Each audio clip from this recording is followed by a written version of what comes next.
La guerra en Ucrania tuvo en los últimos días un giro sorpresivo. Después de varios meses de avances rusos dentro de Ucrania, el ejército de ese país lanzó el martes 6 de agosto una ofensiva del otro lado de la frontera, en suelo ruso, donde logró lo que se califica como el mayor avance de un ejército extranjero en ese país desde la Segunda Guerra Mundial. La operación está teniendo lugar en la región de Kursk. Según Ucrania, sus soldados sumaron ya el control de unas 30 localidades, lo que forzó a huir a decenas de miles de civiles. El presidente ruso, Vladimir Putin, denunció los hechos como una provocación a gran escala y acusó a las fuerzas ucranianas de bombardear de manera indiscriminada edificios civiles. Según Putin, el ejército ucraniano busca sembrar la discordia en la sociedad rusa. Denuncia, por otro lado, Putin que Kiev está ejecutando la voluntad de sus aliados occidentales. En los primeros días, después del comienzo de esta incursión, el gobierno de Ucrania guardó silencio. Luego, el presidente Volodymyr Zelensky dijo que Rusia debía sentir las consecuencias de la guerra que ella misma desató.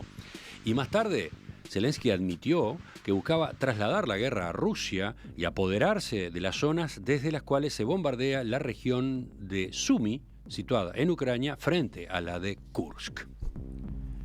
¿Cómo se entiende esta jugada militar ucraniana? ¿Qué impacto puede tener en el curso de la guerra? Vamos a analizarlo. Estamos con Ricardo Barbosa, capitán de navío retirado, licenciado en Relaciones Internacionales, colaborador en La Hora Global acá en Radio Mundo. Ricardo, bienvenido otra vez. Buen día, Emiliano, buen día, audiencia, y gracias por la llamada. Para empezar, una pregunta bien cortita. ¿Te sorprendió esto que ocurrió la semana pasada? Sí, sorprendió a todos porque lo que parecía era que de casi los 2.000 kilómetros de frontera que tiene Ucrania y Rusia, donde en 900 están combatiendo por iniciativa rusa, había otra parte que había como un acuerdo no escrito de que nadie se atacaba y no había tropas principales, sino que había reserva, grupos armados locales, y estaba toda la zona bastante tranquila. Pero además tendía a observarse a las fuerzas ucranianas como debilitadas o por lo menos incapaces de aguantar lo que venía ocurriendo en sentido contrario, ¿no? Los avances rusos. Claro, lo que pasa es que todo esto pasamos por el gran campo de la especulación y solamente los hechos nos pueden responder qué es lo que realmente estaba sucediendo. Como bien dijiste, la imagen colectiva a nivel mundial es que después de la contraofensiva fallada, después del cambio de comandante en jefe del ejército ucraniano, el ejército ucraniano en ese frente de 900 kilómetros estaba soportando, pero con algunos problemas, porque en 3 o 4 lugares alejados de este lugar, unos 500 kilómetros, el ejército ruso venía avanzando lentamente, pero venía avanzando a lo que es la velocidad de esta guerra, que ya lo hablamos. Estamos hablando de 1 kilómetro, kilómetro y medio por semana, pero venía avanzando. Lo que puede asumirse es que al cambiar el comandante en jefe hubo un cambio de estrategia. Ya no vamos a ver lo que pasó en Bakhmut, que fue meses y meses, lo que llamamos, contigo lo hablamos, la picadora de carne por el lado de Wagner, y soportar del ejército ucraniano un terreno que después, al día de hoy, lo terminó perdiendo. Y lo que parecería es que hay una decisión de ir frenando al ejército ruso, pero no sacrificando hasta la muerte a los integrantes del ejército ucraniano. Una anotación antes de seguir. Hasta el día de hoy Rusia controla el 20% aproximadamente del territorio de Ucrania, ¿no? Claro, ese 20% en una línea son aproximadamente 900 kilómetros, pero quedan casi 1.000 kilómetros más que no estaban en competencia de nadie, porque cada uno respetaba las fronteras del otro. Bueno, veamos, capaz que hasta poniendo una infografía en pantalla para quienes siguen la emisión en video, veamos cómo es el área justamente esta en la que se lanzó la ofensiva.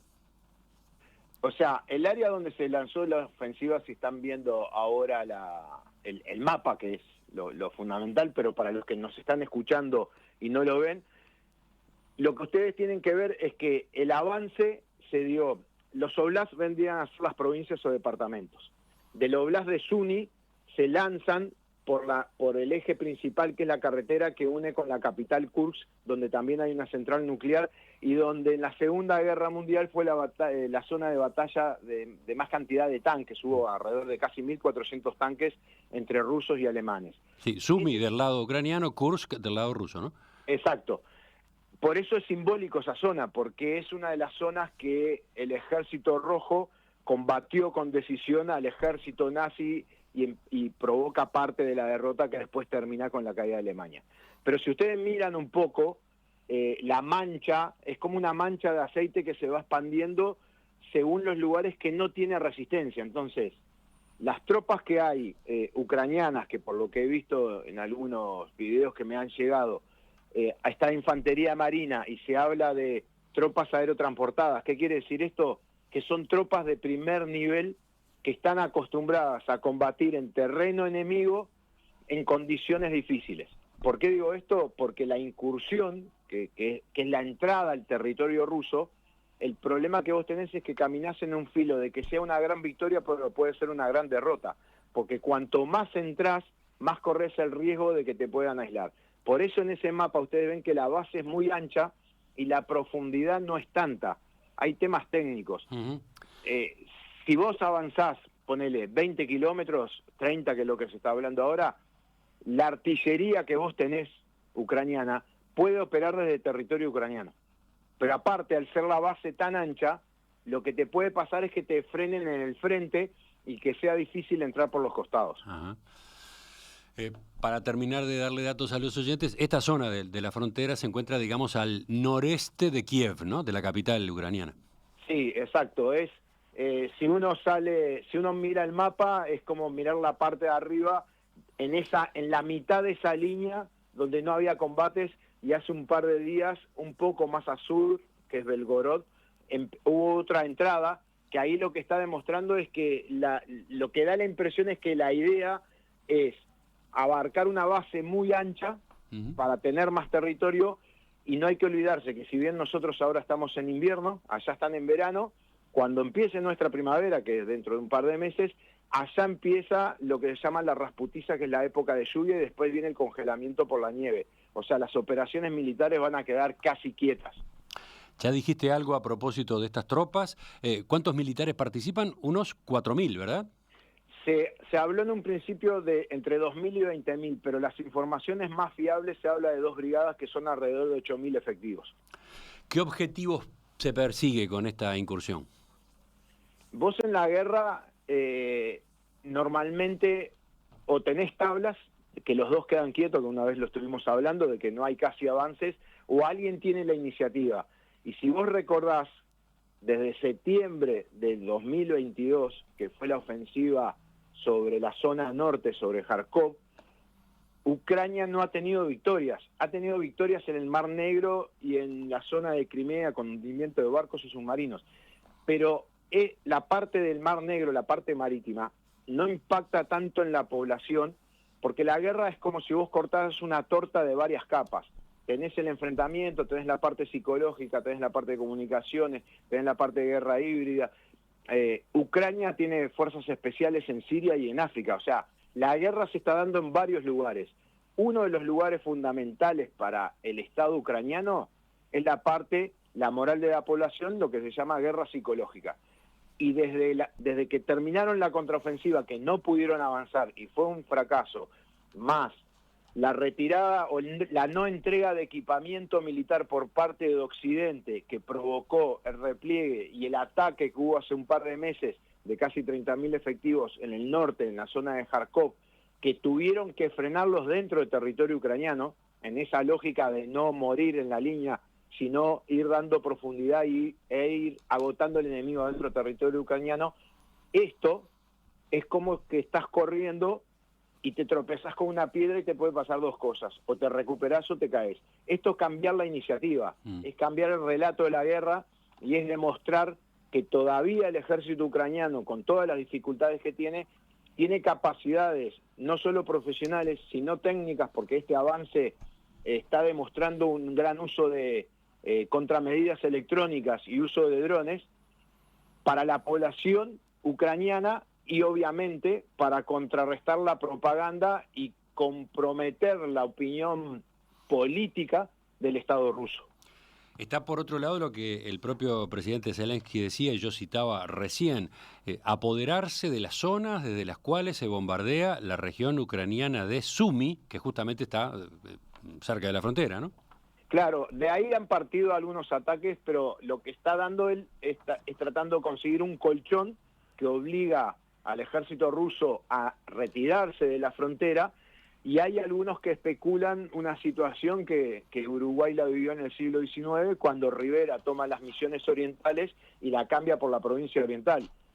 Se habla de una posible, aunque ahora por los discursos de Putin creo que es muy difícil, charlas de negociación de paz, y si Ucrania logra retener este territorio, que es lo más difícil, tratar de retenerlo porque implica armar defensas, implica poner más efectivos, implica sacar gente de algún lugar para colocarla ahí y tener ese territorio, y en una negociación futura decir, bueno, yo tengo casi 1000 kilómetros cuadrados tuyos, dame 1000 kilómetros cuadrados míos y después veremos qué pasa. Te adelantaste un poco, vamos a ver después cuál puede ser efectivamente el impacto de esta incursión en la guerra y en el desenlace de la guerra. Yo quería, antes de eso, preguntarte alguna cosa más. Por ejemplo, ¿cómo se entiende que esto haya podido ocurrir? Lo que vi en los informes de prensa es que del lado ruso reinaba un gran desconcierto. Efectivamente, perplejidad, esto no se esperaba, ha habido hasta discusiones entre autoridades. ¿Qué pasó? A ver, el lema dice viviendo y aprendiendo.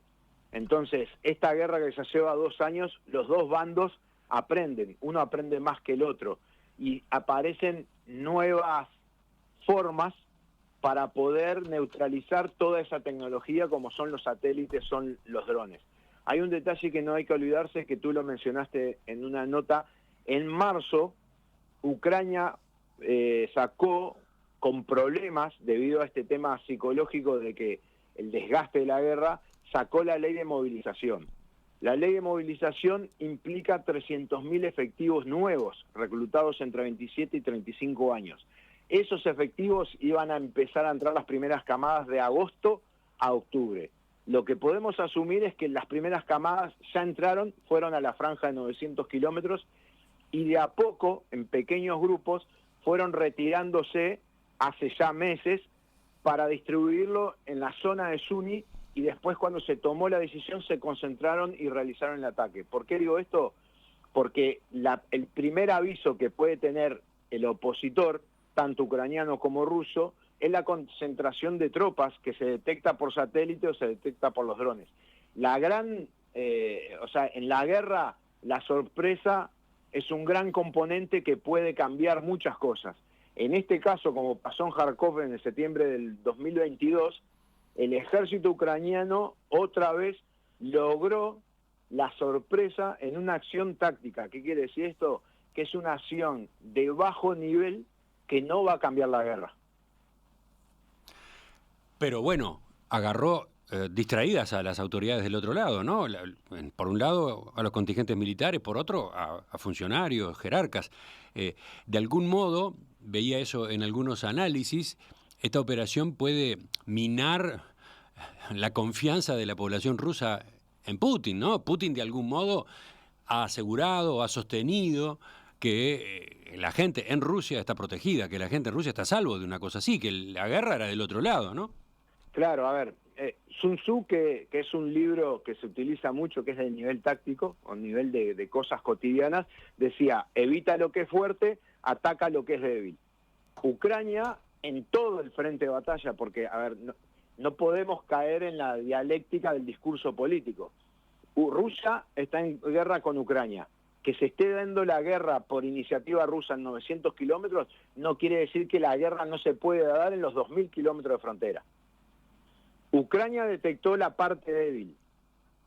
Necesitaba un golpe psicológico, no va a lograr algo que cambie la guerra, pero hoy, como vos lo estuviste mencionando, en las portadas de los diarios y de las noticias desde hace 10 días, se está viendo el ejército ucraniano dentro del territorio ruso, están atrapando, se habla de cerca de 1.500 prisioneros rusos, pero también hubo enfrentamiento con tropas del ejército checheno que estaban en esa zona, porque la zona, en ese acuerdo, como te dije, no escrito, está con reservistas, o sea, gente de poca experiencia, guardias regionales, gente mayor, veterana, que fue excombatiente, que ahora anda con un arma, y algún grupo armado, en este caso los chechenos, que los tenían como reserva. Bueno, eso no pudo enfrentarse a las tropas que actuaron, que son tropas de alto nivel y sin duda con mucha experiencia. ¿Puede Ucrania sostener esa posición? ¿Puede Ucrania mantenerse en el control de esos territorios? Bueno, eventualmente avanzar más.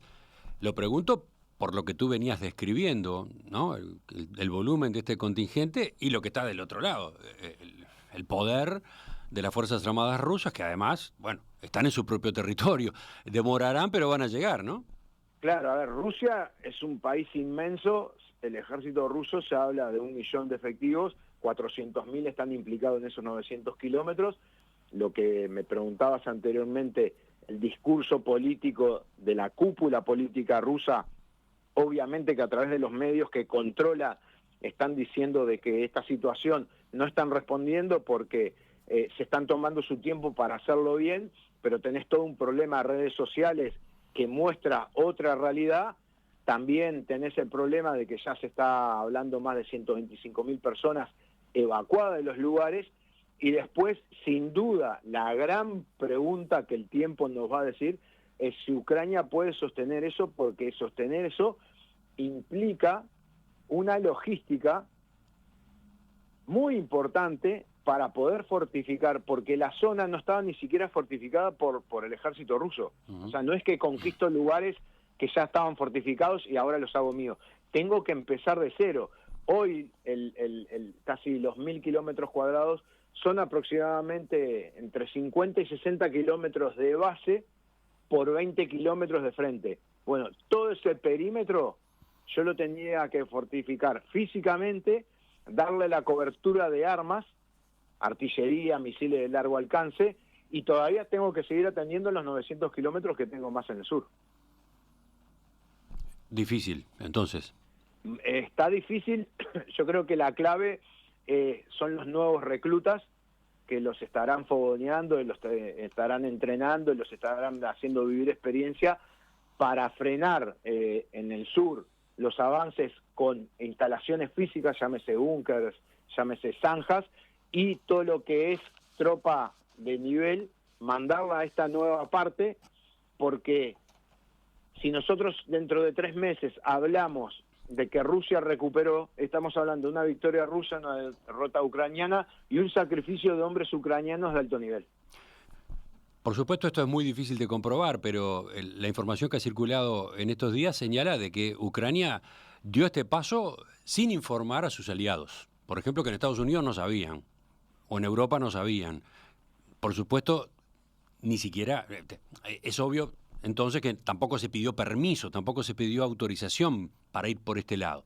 A ver, lo que decías al principio, acá hay un discurso muy hipócrita de muchos sectores políticos y en especial de Europa, porque Europa quiere quedar bien en todas las circunstancias, quiere quedar bien con Ucrania, frenar a Rusia, pero a su vez está viendo a futuro, el día que termine la guerra, que Rusia es la gran reserva de recursos naturales para que Europa pueda tener una economía de bajo costo para su población.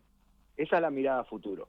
Pero donde iba es, ¿qué está pasando con el armamento occidental? Con el armamento recibido justamente de países europeos, de países de Estados Unidos. ¿Ese armamento se está utilizando en esta incursión?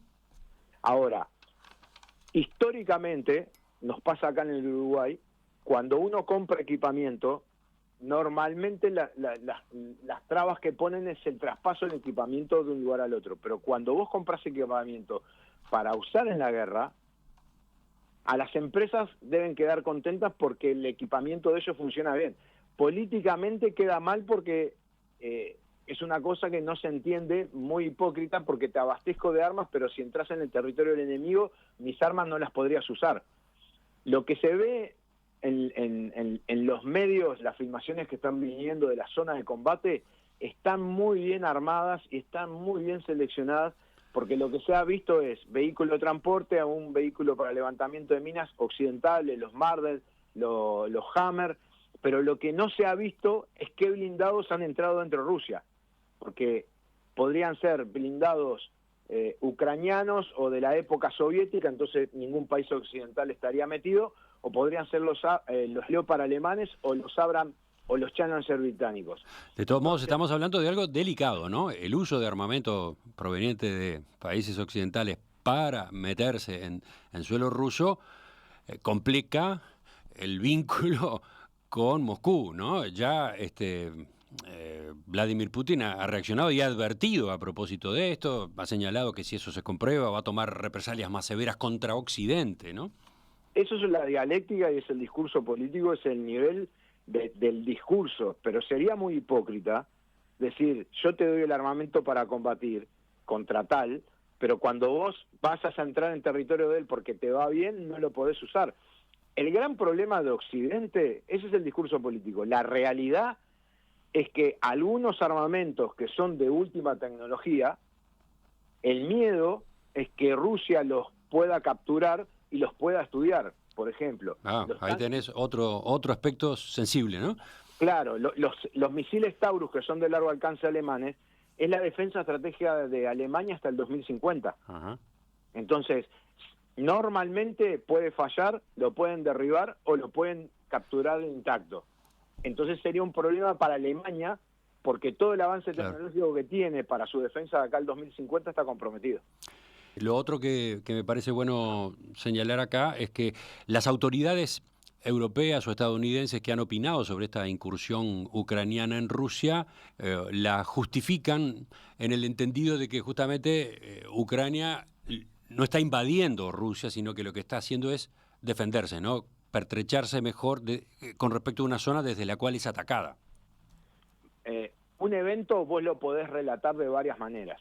Este evento para los rusos es una invasión, para los ucranianos es entrar en territorio enemigo para eliminar las amenazas sobre territorio propio.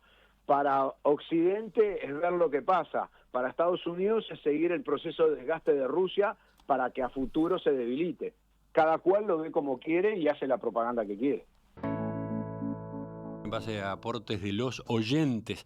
En primer lugar, esta zona en la que ha incursionado ahora Ucrania en territorio ruso cuenta con una central nuclear, tú lo mencionaste al pasar. Bueno, del lado ucraniano, a su vez, Rusia tomó el control de otra central nuclear. ¿Cómo juega este factor en todo este tablero? A ver, la zona que mostraste en el mapa es una zona rural. Vamos a mostrarlo de vuelta en todo caso. Ahí va. Sí. A unos 5 o 6 kilómetros de la frontera por el lado ruso, es lo que tiene increíble todos estos conflictos, hay una central de gas natural que bombea gas por los caños que pasan por Ucrania y de ahí van a los estados europeos, que está funcionando. O sea, Rusia vende gas en parte a algunos estados europeos a través de Ucrania y Ucrania cobra un peaje. ¿Eso sigue ocurriendo en plena guerra? Sí, son las cosas raras que hay. Después la central nuclear se encuentra a 50 kilómetros de la frontera y está muy profundo, pese que a 40 kilómetros de la frontera hoy los rusos están fortificando, yo creo que como un peor escenario de que no puedan detener el avance. El problema del avance es que cuanto más vos avances, tu línea, o sea, tu carretera para abastecerse de cosas, cada vez es más larga y más difícil de proteger y vos estás más lejos de tu territorio.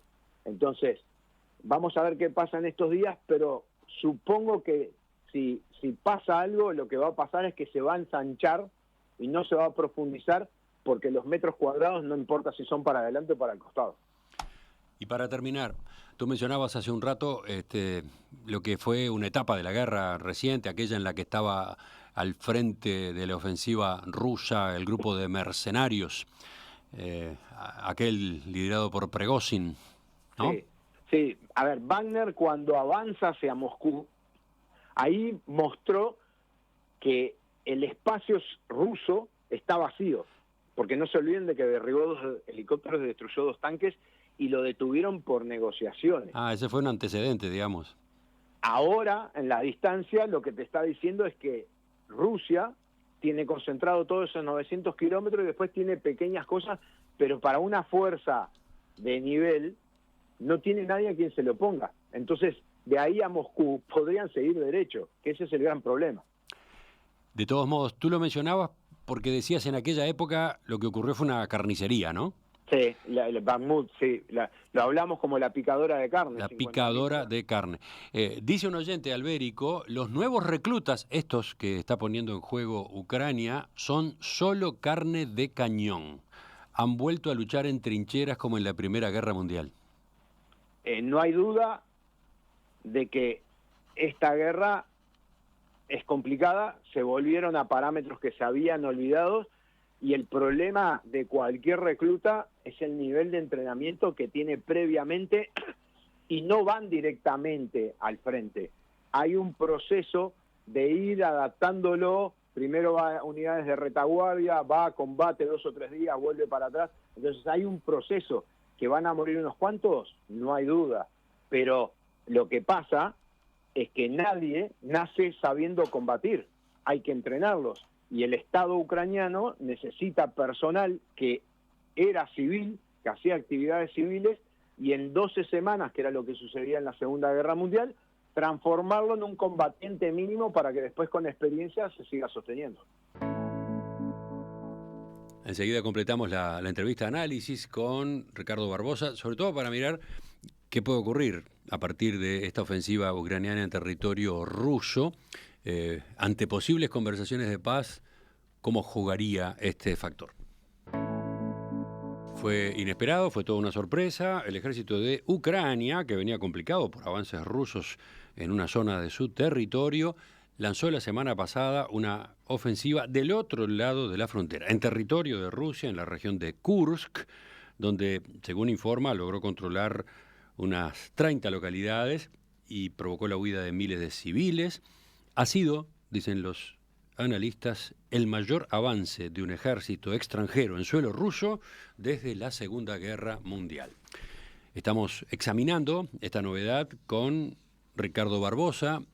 Estábamos hablando de lo que ha ocurrido hasta ahora. En el final, un par de preguntas sobre lo que vendrá. Ricardo, tú mencionaste algo al pasar hace unos minutos, esta presencia ucraniana en suelo ruso, en una porción pequeña, obviamente, del suelo ruso del otro lado de la frontera, pero descolocando al rival, desconcertándolo, provocándole bajas, generando descontento eventualmente en la población civil. ¿Qué incidencia puede tener en conversaciones de paz que pueda haber a corto o mediano plazo? Bueno, a ver, estos eventos ahora lo que han provocado son 3 cosas principales. Un cambio en la narrativa del combate, de quién tenía la iniciativa en la guerra. Después, una nueva posición para negociar. Hoy Ucrania tiene una posición que no tenía y Rusia se encuentra debilitado en esos posibles posicionamientos. Y después lo que implica lo más difícil, que es la redistribución de soldados a lo largo de todo el frente de combate, porque ya no es de 900 kilómetros. Ahora vamos a tener que asumir que son los 2.000 kilómetros. Para futuro, lo que se ha escuchado es una radicalización de Putin diciendo de que así no se puede negociar. O sea, a ver, hay toda una retórica, un discurso político muy vinculado a la interna dentro de Rusia, que hay un grupo grande de población que se llaman, le dicen los blogueros Z, que son los que apoyan todo este tipo de acción y reivindican la incorporación de Ucrania a Rusia y de otros países como la vieja Unión Soviética. Después están las nuevas generaciones que se informan más a través de las redes, que están viendo otra realidad. Y el problema es cómo los intermediadores, ¿quiénes van a ser? Porque Europa no puede ser, porque apoya a Ucrania. Estados Unidos no puede ser porque apoya a Ucrania. Los rusos no van a llamar a una conferencia de paz, o sea, habría que buscar potencias neutrales que junten a los dos para negociar qué. Porque obviamente que si Rusia decide cambiar territorio ruso por territorio ucraniano, lo que va a estar mostrando es una debilidad y una fortaleza de Ucrania. ¿Hay algo en curso? ¿Hay algún intento de conversaciones, negociaciones más o menos creíble en la vuelta? Se hablaba de que normalmente por octubre, noviembre se hace una conferencia de seguridad y una conferencia de paz, y se hablaba de la posibilidad de establecer una negociación en el escenario anterior de una Ucrania debilitada, que no podía frenar los avances rusos en el frente de los 900 kilómetros, con menos abastecimiento europeo, con una posibilidad que ahora está cayendo de que Trump fuera el nuevo presidente. Ese escenario, a partir de esto, y en la parte de atrás, el repunte de Kamala Harris en las encuestas, ha cambiado el posicionamiento de Ucrania si tuviera que ir a negociar. Ricardo Barbosa, licenciado en Relaciones Internacionales, docente de teoría de las relaciones internacionales en la Facultad de Derecho de la Universidad de la República, capitán de navío retirado, colaborador de La Hora Global acá en Radio Mundo. Gracias por acompañarnos otra vez, ¿eh? No, por favor, gracias por la llamada y espero haber sido útil para algo. Ojalá que sí. Tengo la impresión de que nos situamos mucho mejor en este escenario. Gracias.